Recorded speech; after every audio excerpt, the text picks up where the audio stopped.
we are at Thomas Basin. And the Puffin was originally a seiner, right? Built as a tug, actually. Oh, well, in 1917, yeah. So, so the first question is just tell me about any of the history you know about her. Well, I was trying to find this picture that Sharky sent me, but I know that this boat was built for the Puffin Bay Packing Company on Baranof Island.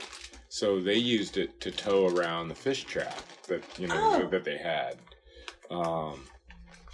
So I don't know how long they used it, but then I heard that Steve Seeley owned it. In 77, he ran a tugboat by it or something too fast and sunk it. And then it was down for an hour. And that's when Charlie Wills in 1977 went down there, and he told me he wrote him a check, and bought the boats, right then. And then that's when it started seining. So I think in 78 is when it started seining, here in Southeast. So that's as far as I know, the history on it. So I don't know, as far as the packing company, how long they used it or when they sold it or what. And I don't know how Seeley acquired it, but that was the story I got from Charlie. And, he passed before I even got to meet him. I talked to him on the phone a bunch of times, but he passed. He died in a car accident coming up I-5 to sign the paperwork. Oh, wow. So that was kind of a bummer. So I've got a little bit of the history, but yeah, all these guys around here have been telling me about, the seining that they did. It sounds like they just fished down there with, Sonner Murphy on the Rio Grande and, Danny Majors. They all just fished down there at Lucky Cove and Cone Island. It's what it sounds like. So it's pretty much been a local boat. And then for some reason, he had it up in Wrangell. I don't know. I think I heard he used to own a restaurant or something up there, Charlie, up in Wrangell. But, yeah, I mean, I think it's whole fishing careers. Oh, they had a dungey permit, too. So they were dungey fishing. They were using this for, like, the crab tank. They'd run a little boat and then bring the crab back at the end of the day, offload them off the little boat, and they turned the fish hold into a big crab tank. So, I don't know, I think up until, like, 2017, they were fishing this thing, yeah. I know Charlie sold his seine permit and put most of the money back into the hull in this boat. Refastened it, replanked it. And, quite an extensive bunch of work, sounds like. And it's half aluminum now. The whole house is aluminum. The bulwarks are all aluminum. The deck's all aluminum. The fish hold's even aluminum. But yeah, the house is still wood. It's showing its age. Let's just say. Yeah, so she was originally moving stuff around, tugging stuff, and then seining and crabbing. And then what are you planning on? What are your goals with the Puffin? Well, I've got a troll permit. Yeah. So I'm trying to get this thing put back together. Obviously, it's been a seiner. So, in 2019 when I bought it, I just had a hand troll permit. So I went out and I think I did 4 openers that year, and the tanks were so bad. I got stuck I anchored up in Valner Bay, and the wind picked up one morning, and it shook those tanks up so bad.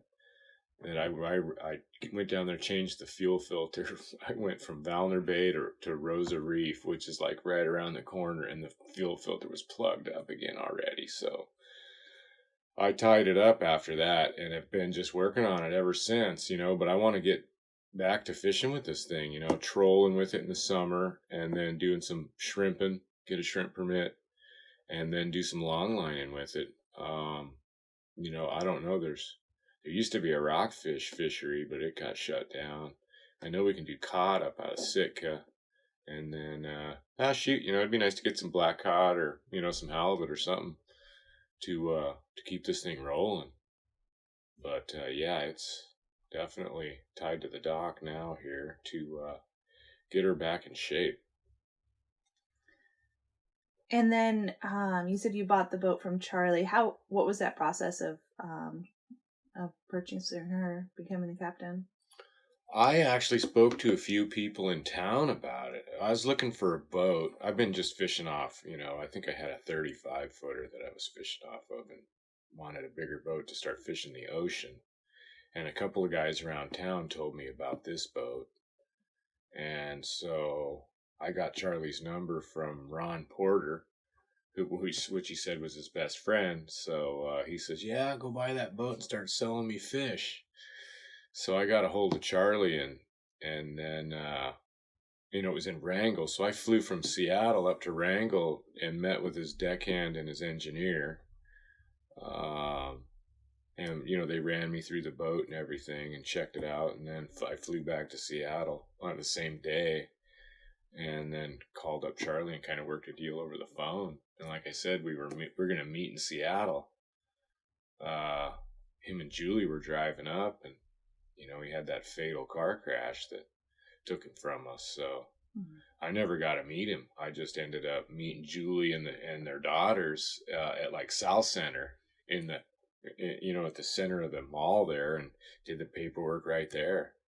So it's definitely kind of a bittersweet moment for sure, not being able to meet the guy. Yeah. Especially, it's always nice to be able to, hey, what's going on with this or what's going on with that? How do you fix this or, whatever. So it's been kind of a big guess for me, but I know a bunch of shipwrights around town, Rudy Johansson and Asa Ralph, so I've got some people that I can talk to and pick their brains, which is kind of nice, and then Charlie's a welder, so not Charlie Wills, but Charlie Ratzat, obviously. So anything I need welded, plus I know a couple other welders around town, so I can turn wrenches, and I rebuilt the generator this winter. I've cut into the fuel tanks to get those things cleaned out. There must have been a foot of 100-year-old muck in the bottom of those tanks, but they're clean now, so I just got to get them welded back up. But figures fuel prices are going up, right? Yeah. So yeah, it's been a long process, and it's nowhere near even. It's barely started. There's definitely lots of work to do on this boat. Lots. Yeah. When you're doing it by yourself, it takes you a little while. Plus, money. This COVID thing killed me. I lost a whole year, basically. I didn't hardly get anything done during the summer last year, which is when you need, which is when everything gets done on these things. So I just worked in the engine room all winter, rebuilding that generator and working on those tanks, getting them cleaned out, letting them breathe, so when we weld them back up, they don't blow up. So, yeah, it's definitely been, it's been an interesting process. Rewiring everything, new wiring panels, and, I need to replace a bunch of wood, but it's just costing too much right now. These building materials are pretty ridiculous, so thinking about dragging some trees out of the woods, doing it the way the way they used to. Yeah. Yeah. Some buddies of mine know some guys with some sawmills and stuff around, so shouldn't be. Just a matter of finding the right wood, really. Most of the wood's yellow cedar on this boat that I'm finding. Anytime I cut into something, except for the plywood out around the house, and this stuff on the inside in here, but the whole engine room seems like it's yellow cedar, which is obviously a good wood for building a boat. So I'm not sure what the hull is. I know the planks, though. A lot of the planks on the side they're yellow cedar. I recorked the port side last year and bought a product from Tongass that must have been on that shelf almost as long as this boat's been around, because it didn't take. So the winter kind of ruined everything. So I got to start over. Recork. Yeah. The seam sealer stuff that I used, I checked their website, said it's supposed to cure in like 24 to 48 hours. I did it in September, And in like February, I could still put my finger through it, So yeah, I think I went back and got like 4 cans too, um, from them. It's just been on the shelf for so long, and stuff's just no good anymore. So I think I'm going to use concrete the way they used to do it. Back in the day, I'll just concrete the seams. Yeah. I know that'll cure. The epoxy stuff, the seam sealer epoxy stuff seemed like a pretty good product. I wish it would have worked. But, oh well. Practice. I was talking to the Audi, which is a gill netter built in town. And he said they just use 5200 for everything. Yeah. That's the last thing. I was thinking about it. I've seen a few boats that have done that too. But you can't paint over that stuff. So, as much as it's entered my mind to use, that would be the last thing I would do. Obviously, you'd have to paint it, and then you would use the 5200. And I don't know how much it flexes, because it's marine adhesive. That stuff's gnarly. When mankind's gone, there's going to be the only thing that'll be left is a plastic bottle and 5200. Right. So it'll be interesting. But I got a bunch of buddies at the shipyard that that they say they've got some products that they can turn me on to find, to use. And then a couple other of my buddies who own wood boats are, the concrete. Yeah, deal. interesting. Like the Johnny B and Paul White used to fish with them. Yeah. That's what we just used concrete for everything, Yeah. Anytime we had to fix something, we used concrete. So cool. Probably the cheapest route. Yeah. Yeah. Yeah. But I don't think that flexes either, though. There's no way it does. So yeah, it'll be interesting. I think Danny's boat next to me here, I think his boats, those seams are concreted. So yeah, which boat is that? The Karen Ray. The Karen Ray. Right across the way here. Yeah, they were in the shipyard. They just recorked the whole thing, they said. Yeah. Yeah, they were just up in Wrangell here last month, or 6 weeks ago or something. Yeah, it's looking good. Yeah. Can't wait to get this boat looking good. I got lots of paint. It's just a matter of, how painting stuff is. It takes 2 months to get it ready to paint, and then it takes a day to paint it. So it'll be interesting to get it all done. Plus, I'm doing it by myself. He's got deckhands and stuff over there helping him. Yeah, find out how many friends you have when you buy an old wood boat. Trust me on that one. Yeah, not many people come down. No one comes down to help. Everyone comes down, hey, you need to do this, you need to do that. Like, yeah, sure. Okay. Yeah, lots of advice, but not a lot of takers, huh? No, I got a couple buddies that'll help me out, though. When you go on the grid and stuff like that, we put 3 or 4 more rows in the stuffing box when I got it, and replaced the zincs. The bottom paint was fine. Charlie'd been keeping up on the bottom pretty good. So, but it's due. COVID killed last year, so we didn't get it pulled out. So tides are coming up too. So I might go up on the grid this weekend. I don't know if I got the time. I know I need to. So if not this month, next month for sure. Yeah, shoot me a text if you will, and I'll get some pictures of her out of the water. Right. Too. That'd be great. Yeah. Yeah, it's got a red bottom. I think I'm going to paint it either blue or black. So it'll definitely have a different look to it on the bottom. And like I said, I can't find that picture, but I know this boat was black and white when it came out of the yard when they launched it in 1917. It's definitely a different looking boat than it is now. It didn't have the top house. And it just has a different shape. It's, I don't know what Charlie's done to it. Well, the aluminum bulwarks, obviously, those aren't wood anymore, so those change the look. But, and having a top house on it makes it look much different. Yeah. So, but I don't know. I like being up in the wheelhouse. It's a good place. Give you a bird's eye view on things. You can see what's going on a little bit better. You can see over the bow, like all these other boats. It's hard to see over the bow, so. But yeah, it's definitely a work in progress for sure, and has been since I got it. Yeah. handful, to say the least. But comfortable boat, a lot bigger than what I'm used to. Yeah. And I seined started in like 95 seining, so I've been seining for a few decades.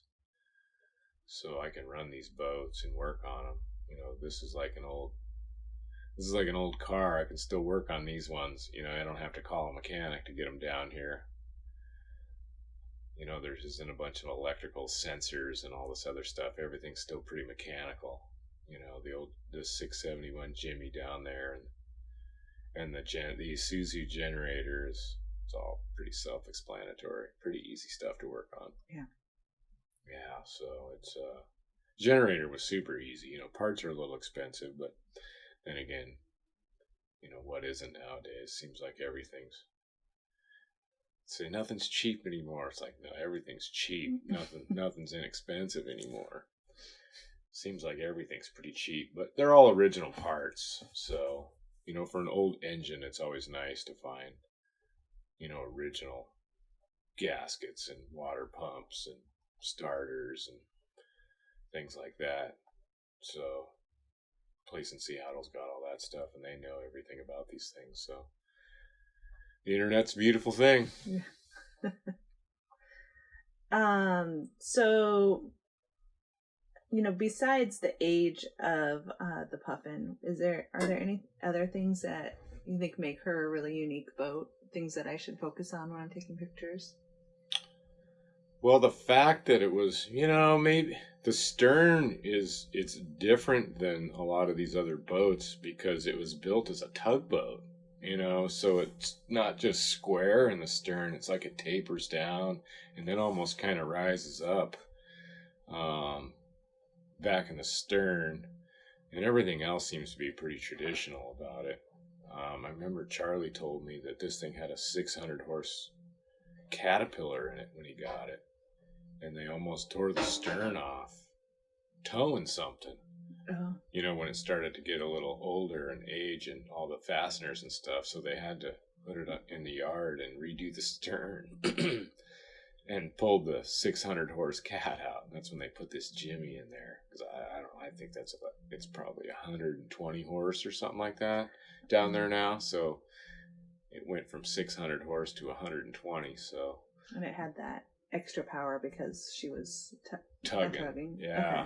Dragging around those fish traps. I don't know how big Sunner Murphy always talked about those fish traps, and you see that one anchor that's in town, and that's massive. So I don't know how big these fish traps were. I never saw any, but for needing a tugboat, they must have been pretty good size. So I can only speculate how big they must have been.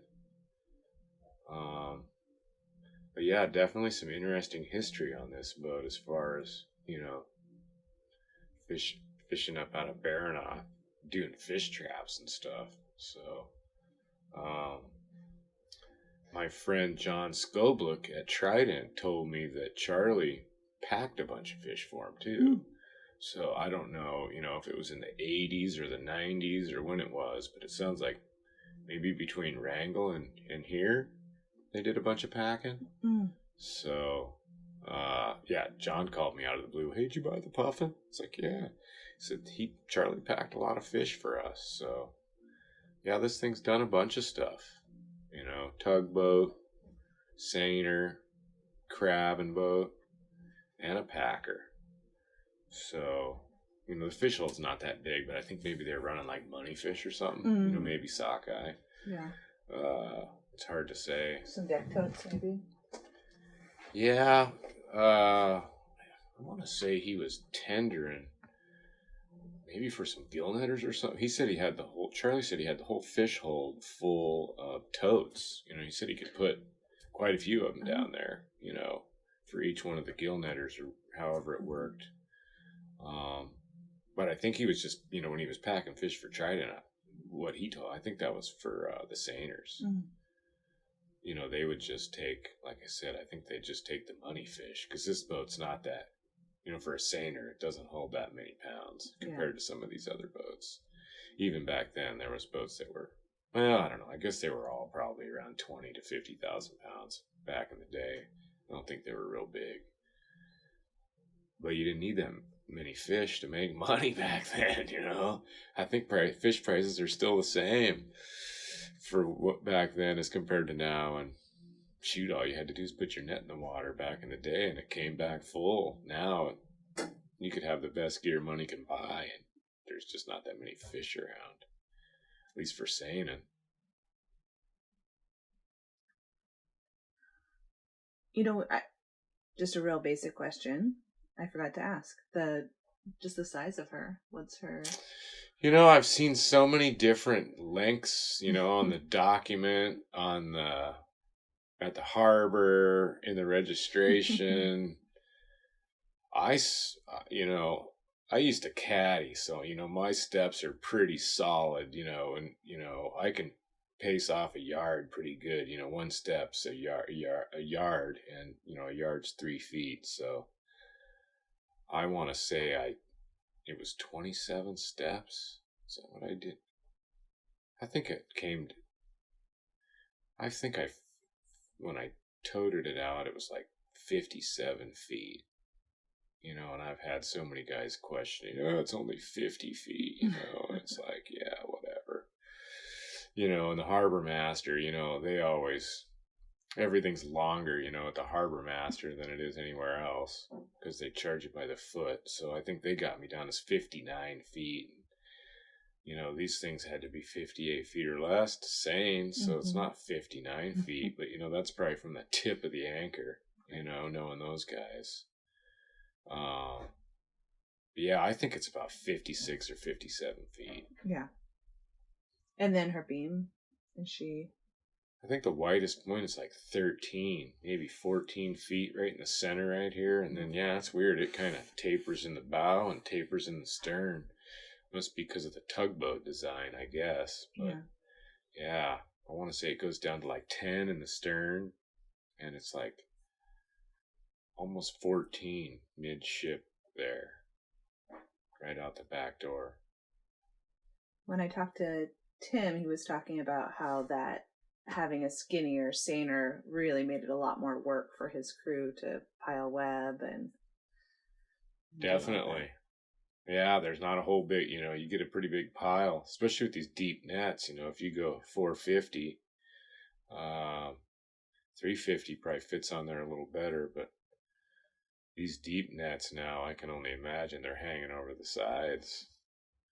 But yeah, it had to have been, they probably hauled gear pretty slow. That's what I would think. You know, some of these boats now, you can't even see the net on deck. They're so huge. But, you know, they're 26 feet wide, some of them. So, and I think they're pretty square. You know, the lines go straight back and then turn into the stern, which this is just an old style boat for whatever reason. And I think it's a little faster. You know, I mean, I don't run it hard, but as far, you know, it's like a long canoe. I think when they narrow down like that, the hole goes through the water a little quicker. Yeah. But like, yeah, there isn't even a turbo on this engine, so I think I've only got like 120, 140 horsepower or something. So yeah, it's just a big slow cruiser, you know, no hurry to go anywhere now, you know, but you don't burn any fuel in this with this Jimmy. You know, we went out to Murphy's Landing to pick up this bait shed, you know, well, out to your guys' place.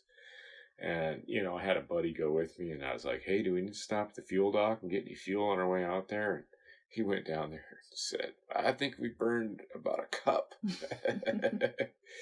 But I think we were doing like five knots going out and like 3 knots coming back. So, yeah, I got to get into the yard. And the shaft alley bearings are all pretty wore out, so I don't run this thing. Don't run it hard at all. Yeah. You know, we're just on cruise control. But, yeah, just grab a seat in the wheelhouse or down here at the galley table, kick back, get there eventually. Right. Yeah. Amazing how long it takes to get out there out to Murphy's Landing. But it is what it is. You know, I think normally it take about 15 minutes on the old fast boats, but those days are over. Yeah. Takes a while now. But I don't even know. We probably didn't even use 5 gallons of fuel going out there. I don't even know if we used a gallon. I mean, seems like everything was returning back to the tank pretty good. So I've got the tanks cut open now, so I could see how much fuel was in there. We dumped like 40 gallons into the port tank so we could get out there and get back. Oh, yeah. Yeah. Now I'm just burning it up through the stove to get rid of it all so we can get the tanks welded back up, get them closed up, get them fueled up before fuel gets too expensive. Right. Mm-hmm. So you talked a little bit about people sharing stories with her about her past. Do you have anything particular you'd like to share? I've just heard, it seems like Charlie was an interesting guy, and it seems like they spent a lot of time up on the Eunuch, and I never got any stories of, yeah, we filled that boat with fish. Seems like all I got was drinking stories, like AJ Slagle was just down here the other day, and he looked at the boat, and he said, Charlie anchored up one night there up at the Eunuch, and he beached it. The tide went out or something, he was saying, and said Charlie fell out of his bunk twice before he realized what was happening. I had to laugh about that one. So it sounds like they anchored up in too shallow a spot up on the flat or something. But, and then that other story that Charlie told me about when she sunk, it was down for like an hour, and that's how Charlie ended up buying it. Gosh, I want to say he paid like 12 grand or something for this thing, or maybe it was even less than that. After it'd been sunk for an hour, Sealy sunk it, running a barge by it, and then they went and got the tugs and all that and raised her up. And that's when Charlie bought it and went into the seining business in 1977. And I think that was right out there past you guys. I think that was out in Ward Cove. Mm. But yeah, other than that, I haven't heard too many stories about any fishing going on this boat. One of his daughters told me, how much fun she used to have in the summers. Getting it all painted up, getting it ready to go, like everybody does, and then, going out fishing all summer. But no, none of those fishing stories really stick in my head that I remember anybody saying.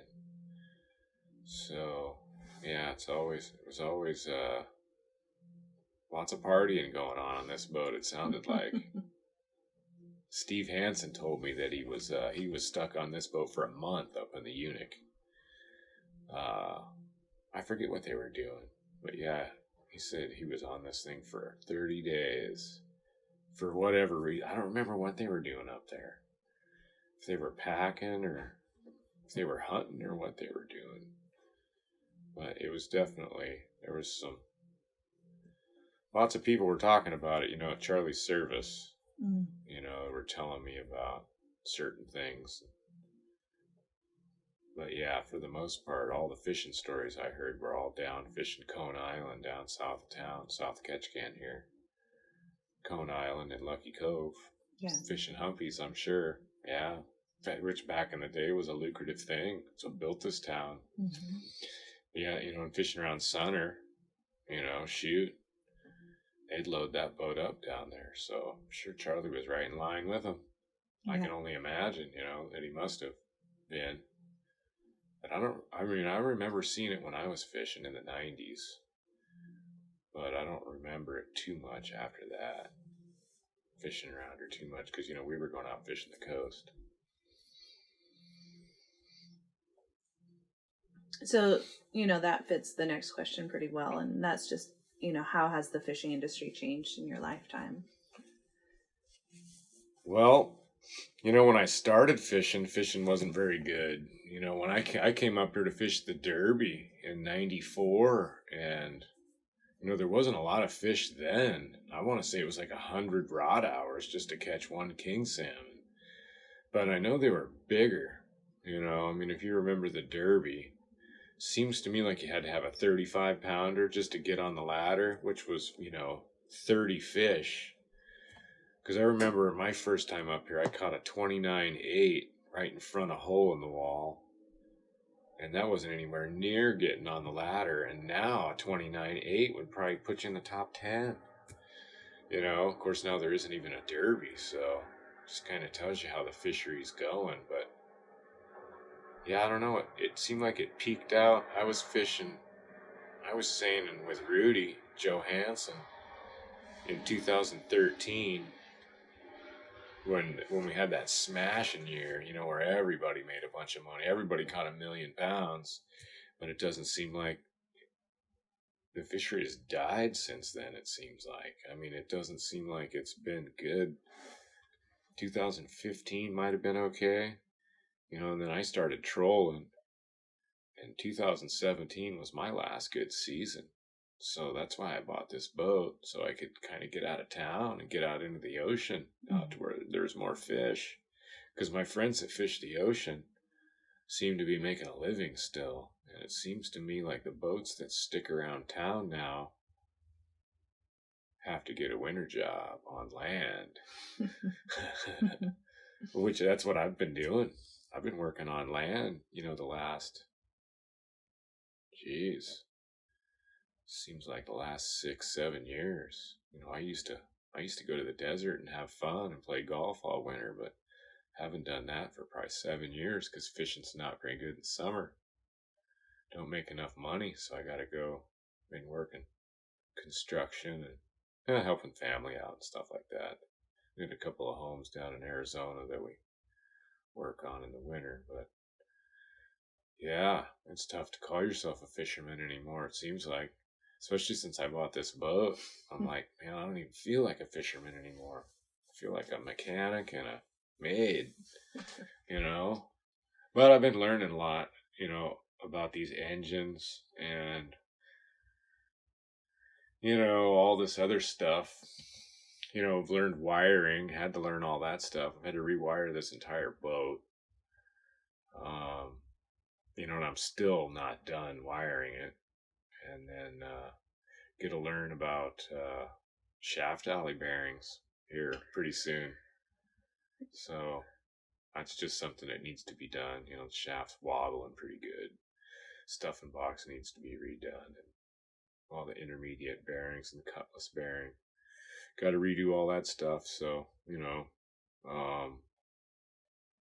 yeah, the more I can do, the more money I can save. But plus, it's a good lesson, especially once you get all the stuff done. If something happens, you know exactly what to do. So it's all worth it, I think. The fisheries they are what they are, but there's still people making a living doing it. So just got to shift gears. You used to be able to make a pretty decent living in this town between Mountain Point and Neats Bay, but it just seems like mankind has interrupted. Bob, what's going on? Hey man, how you doing? Not too bad. What's up? Hi. It's not raining. No, I think that comes tomorrow. Does it? I think I seen Wednesday and Thursday. It's supposed to rain 3 inches. Oh really? Oh, it was Won't special. have to water the new grass then. No, you got it cut, so it'll be thirsty. Oh yeah. Right on. I just seen if you needed a ride.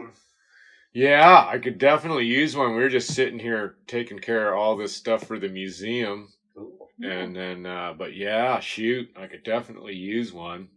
But I mean, if you got stuff to do, I understand totally. Yeah, just fiddling. How long are you guys gonna be? Probably another 45 minutes to get the pictures and stuff. Okay. Yeah. So, like I said, I don't know if you got shit going on. You want me to give you a buzz when we get done? Yeah. Okay. Yeah. If I don't answer my cell phone, call the shop. Okay. Yeah. Okay. Perfect. Good. All right, Bob. I appreciate it. Yeah. Thanks.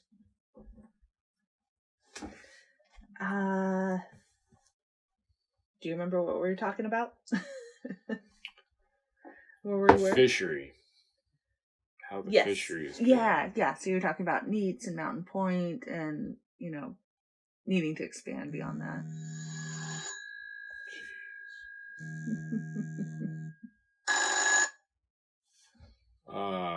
Yeah, the fisheries have definitely been interesting to say the least.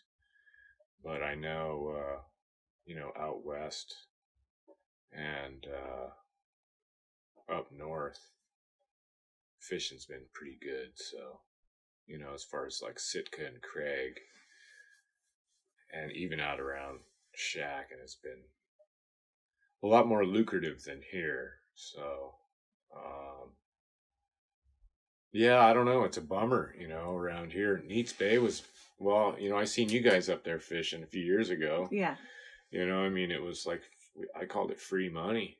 It was pretty easy to go up there and load the boat up and make tons of money. And then once those jumps were done, it seemed like bunches of cohos came back too, and that's not even happening anymore. So, don't know what they did to Neats Bay, but it's hard to believe that the second largest chum run on the planet is gone.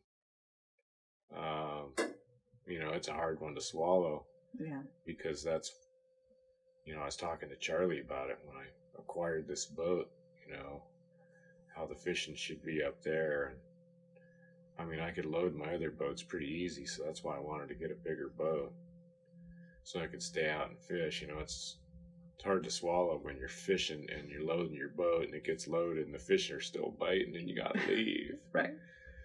Yeah, but I mean, still, gosh, we used to make lots of money up there. And now, I don't even know if they get cost recovery anymore from Neats Bay. So, something has happened, and you can blame it on whatever you want to blame it on. Something's up. Yeah. I mean, Mountain Point's, they're doing okay down there this year. Prices are good. I think the demand's probably up as society opens back up after this COVID stuff. I think they're getting $11 a pound now, so you don't need a whole lot of fish to make some money down there. But it's not as good as it used to be. I know that. The first year I fished down there at Mountain Point, I didn't even know what I was doing. I still have my logbook from then, and I caught way more fish now that I kind of think I know what I'm doing. But I think there's a lot more pressure on them. Yeah. They don't have. That's the only place to fish around here anymore for a trawler. I mean, they don't have any. You can't fish Stone Rock. You can't fish West Rock. You can't leave Mountain Point, so it kind of puts everybody inside a barrel. Mm-hmm. And I think that really affects the fishing. And it affects the fish. I think it freaks the fish out. They don't bite as much when all that gear's going by.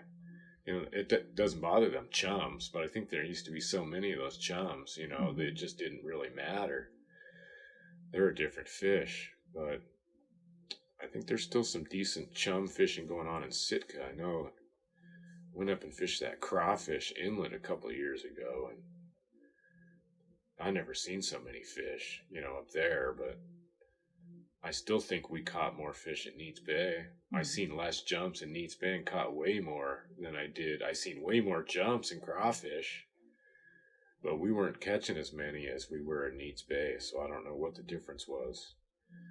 I know the gear is a little bit different, but it's pretty much the same method, trawling slow with the same gear, maybe a little different color bugs. So, yeah, and the coho fishing is just falling off everywhere. It seems like it's 40% of what it used to be for whatever reason. So, yeah, I don't know. Some people question the fact I even got this boat to keep fishing. And it's a lot of my friends don't even fish anymore, but yeah, I'd rather go fishing than do anything else. So we'll see how things work out, Should work out all right, though, I think. If you can get out and get the July 1st opener and troll and then just fish cohos out west or up north, usually you can make a season out of it. But yeah, I don't know. The south end down here, for whatever reason, just doesn't seem to be as lucrative as it used to be. I know you guys don't fish anymore. Yeah. Yeah, for sure. We had a good season at Neats, and I remember. Yeah, and it was awesome, but with a family and a house and all that stuff, we were still going to need to work, do something else. And so we tried something totally new, went to Hawaii for a year and came back here and started over again. But yeah, we still have fishing on the mind. of course. It's in the blood. Yeah. We'll be one of those retired. Hell, hard not to in this families, town yeah. too, though. You know, every time you see somebody, it just reminds you of fishing. You know. You know, I remember when you guys were out at Mountain Point, tied up on that dock, just getting roped that one morning. You know, and you guys weren't even waking up. I thought it was funny. Charlie woke up and I was about ready to throw him out of the boat because it was so rough out there. But you know, just fishing's what we do. Yeah. You know, this is a fishing town, or at least it certainly used to be. But I've been doing some longshoring too for the cruise ships. And, you know, now those are gone. So kind of like fishing. Yeah, you know, that, you know, ties in with one of these next questions is just that fishing isn't an easy lifestyle and what keeps you going out. You've touched on that for sure. You know, I've done a lot of things in my 50 years, and I like to do stuff that doesn't seem like work. You know, things that I enjoy to do or want to do. And fishing's always been one of them. You know, I've fished my whole life. And when I look back on it, you know, I always caught more than most everybody else. You know, there's a few guys who would outfish me, but for the most part, I'd usually outfish everybody. So, I mean, we're talking, you know, down to the fishing in the pond, catching bluegills with my grandpa and my brother. I'd catch way more than they would. You know, it's just one of those things that I'd just rather go fishing than I would, you know, go punch the clock or something and go work for somebody else. That's the biggest thing is, you know, not a big fan of working for other people. I don't know. I got it from my dad. He's the same way. He worked for himself his whole life. Something about making your own money. Seems like when you work for somebody else, you make them more money than you make yourself. You know, and then you gotta obey them and do what they want you to do. It's kind of nice to just be freewheeling and out on the water, and to know if you succeed or fail, you know, it had everything to do with you most of the time. So, you know, I'm not a big follower. You know, people say, "Hey, follow me." It's like, yeah, okay. They go left or right. I go forward. You know, it's always been that way. It's that same way fishing. You know, I don't fish on the radio. You know, I just soon go off and find my own fish. You know, as opposed to some of these other guys, they're calling everybody on the radio and following certain people. And, you know, I'm not a big fan of that. You know, there's fish somewhere out there, you know, that nobody's messing with. So if you can find them, usually you got a little better shot at putting a bunch of them in the boat too. Plus the other thing is then you don't have to watch out where you're going. You know, one of the biggest things, especially now with this new bigger boat, you know, it'd be nice to just be able to just drive around and not have to worry about running into anybody. You know, and yeah, radio fishing, I'm not a radio fisherman. You know, somebody else is getting them great, you know, but doesn't mean I'm going to go charging over there. I'll find them somewhere. You know, we always do. Mm-hmm. So then, do you have a favorite story about your boat, about this boat, or just fishing in general that you'd like to pass on? Maybe the best day or maybe the worst day. Close call. Well, probably the best day. Yeah, I haven't fished off this boat enough. Yeah. To have any of my best days. You know, I acquired her in 2019, and you know it was a pretty bad year. So I think I did 4 openers, and I think I caught like 1 coho and like 20 humpies that year. I didn't even catch a king. But as far as like our best days, I swear they were at Neats Bay. You know, I mean, I remember the cannery told me to get up there in the fall. They were catching chums. So I went up there expecting to catch chums and just loaded up on cohos. I had a small boat back then. So I think it took a day and a half to load the boat. And it was at the end of the season. So I burned back to Knutson Cove, had a truck and a tote full of ice dropped off, offloaded my fish, re-iced, and ran back up there and loaded the boat again, which that would have been the best time to have this boat, because, man, I wouldn't have had to leave. And I mean, I was the only one there. I even called a couple of guys over. They came over and they weren't catching, and I'm like, man, I don't know what your problem is, but man, I got one on every hook every time I pull my gear. Remember a buddy of mine from Salmon Falls showed up first thing in the morning, Mikey Pattison, and he said, hey, how's the fishing going? I said, watch this. And I hauled one wire and there was a fish on every hook, and his guests were just amazed. I think I was running like 18 flashers on each wire. I was just hand trolling. So I pulled in 18 fish right next to those guys all day long. It was like that. And we had another day just like that when I was fishing off the Blackmouth, which was a 35-foot old wood boat. I want to say that one was built in Wrangell in the 40s. And it was like that out of Clover Pass one year. I mean, every hook had a fish on it. And it's always right at the end of the season. It's kind of odd how coho seasons work around here over the decades. It's like a good season, they always close on the 20th. And anytime the fishing sucks, they extend the season until the end of the month. Which, we're always like, man, when it's good, if I had 10 more days to fish on those fish, a guy could have made another 10 or 20,000 bucks. But yeah, I haven't seen a season like that for, I can't even remember when I had that boat. I think I was still sane, and I'd seine up at Neats Bay, and then they'd drop me off and I'd start trolling. I'd stay up there and troll, and then they'd come back up a couple days later for another opener, and I'd jump back on the boat and seine, and just go back and forth, seining and trolling until the end of the season. But yeah, those days seem to be over around here for whatever reason.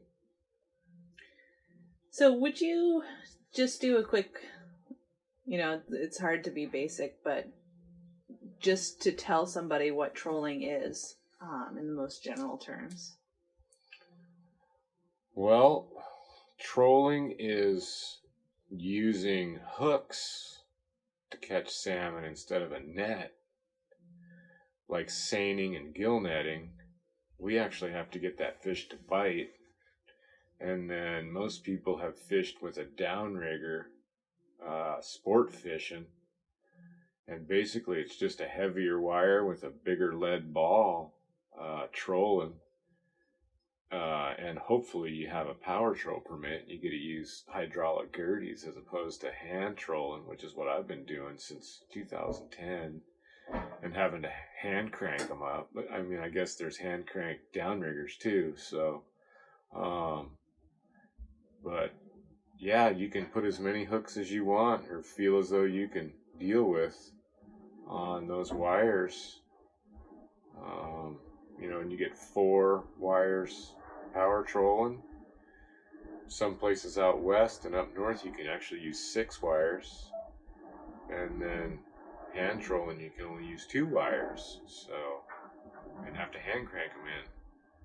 But for the most part, you're baiting hooks or running spoons or running hoochies seem to be the 3 things, and they all work pretty good at certain times of the year. It'd always be nice to not have to use bait. I'd rather use a spoon or a hoochie. I love catching fish on spoons. It's my favorite, but they don't always bite on those things. So, trolling is definitely an art. You can't just throw some flashers out there and expect to catch them. Sometimes the boat has everything to do with it. If you got the wrong electrolysis or bad electrolysis swimming off the boat, you won't catch anything. And which is something I still have to do to this, work on the bonding of this boat, because it's been seining for all these years. I got to get it grounded and bonded, and hopefully things will work out trolling wise from there. That's great, thank you. And then the last question is there anything I should have asked? Anything else that you think we should have touched on?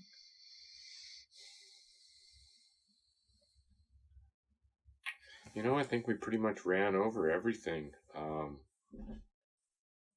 As far as from owning a vessel, everything that it takes, and how much maintenance one of these things takes, and you got to be dedicated to these things. I know that, they just don't fix themselves. So the more you can learn about them, the better off you are. So, but it seems to me like we touched on at least a little bit on everything.